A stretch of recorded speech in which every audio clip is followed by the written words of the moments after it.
ഇന്ന് നല്ലൊരു ബട്ടർ ചിക്കൻ്റെ റെസിപ്പി ഉണ്ടല്ലോ. കഴുകി വെച്ച ചിക്കനിലേക്ക് ആവശ്യത്തിനുള്ള ഉപ്പ്, കുരുമുളക് പൊടി, ഗരം മസാല, മുളക് പൊടി, മഞ്ഞൾപ്പൊടി, നല്ല കട്ട തൈര് എന്നിവ ചേർത്തിട്ട് കൈകൊണ്ട് നന്നായിട്ട് കുഴച്ചതിന് ശേഷം ഒരു അരമണിക്കൂറെങ്കിലും റെസ്റ്റ് ചെയ്യാൻ വെക്കാം. ശേഷം ഒരു ഫ്രൈ പാനിലേക്ക് ആവശ്യത്തിനുള്ള വെജിറ്റബിൾ ഓയിൽ ഒഴിച്ചെടുത്തതിന് ശേഷം ഈ ഒരു ചിക്കൻ പീസസ് എല്ലാം നമുക്ക് ഫ്രൈ ചെയ്തെടുക്കണം. തിരിച്ചും മറിച്ചൊക്കെ ഇട്ടിട്ട് നമുക്കിത് കുക്ക് ചെയ്തെടുക്കാം. ഇതൊന്ന് നമുക്ക് അടച്ചു വെച്ചൊരു 5-10 മിനിറ്റ് വേവിച്ചെടുക്കാം. ഇനി ഈ ഒരു ബട്ടർ ചിക്കനിലേക്കുള്ള മസാല റെഡിയാക്കാം.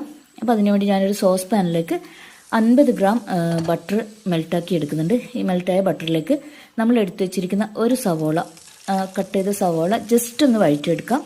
ഇതിലേക്ക് തന്നെ നമ്മൾ എടുത്തു വെച്ചിരിക്കുന്ന 2 തക്കാളിയും കൂടി ചേർത്തിട്ട് ജസ്റ്റ് ഒന്ന് വഴറ്റിയെടുക്കാം. ഇനി ഇതിലേക്ക് ഒരു 3-4 പച്ചമുളക്, 3-4 വറ്റൽമുളക്, ഒരു കൂട് വെളുത്തുള്ളി, 100 ഗ്രാം അണ്ടിപ്പരിപ്പ് എന്നിവ ചേർത്തിട്ട് വീണ്ടും നമുക്ക് ജസ്റ്റ് ഒന്ന് വഴറ്റി കൊടുക്കാം. ഇത് നന്നായിട്ട് വഴണ്ട് വരണമെന്നില്ല, ജസ്റ്റ് ഒന്ന് വഴറ്റിയെടുത്താൽ മതി. ഇനി ഇത് ചൂടാറാനായി ഒരു പരന്ന പാത്രത്തിലേക്ക് ഇട്ട് കൊടുക്കാം. ചൂടാറിയതിന് ശേഷം നമുക്ക് മിക്സിയുടെ ജാറിലിട്ടിട്ട് ഇത് നന്നായിട്ട് ഫൈനായിട്ട് അരച്ചെടുക്കണം. അപ്പോഴത്തേക്കും ചിക്കൻ ഞാൻ ആ ഒരു സോസ് പാനിൽ തന്നെ ഇട്ടിട്ട് വേവിച്ചെടുക്കുന്നുണ്ട്.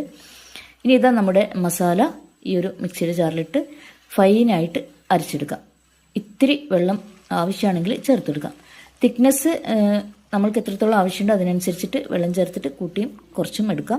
ഇനി ഒരു പിടി മല്ലിയിലയും ഇത്തിരി കസൂരി മേത്തിയും പിന്നെ കുറച്ച് അധികം തന്നെ ഫ്രഷ് ക്രീമും ചേർത്ത് കൊടുക്കാം. ഈ ഒരു ടൈമിൽ കുറച്ചും കൂടെ ബട്ടറും കൂടി ചേർത്ത് കൊടുത്താൽ നല്ല ടേസ്റ്റി ആയിരിക്കും. ഇനി നമുക്ക് ചൂടോടെ തന്നെ സെർവ് ചെയ്യാം. ഇത് ചപ്പാത്തിയുടെയും പൊറോട്ടയുടെയും നെയ്ച്ചോറിൻ്റെ ഒക്കെ കൂടെ നല്ലൊരു കോമ്പിനേഷൻ കറിയാണ്. എല്ലാവരും ഒന്ന് ട്രൈ ചെയ്ത് നോക്കൂ. Thank you.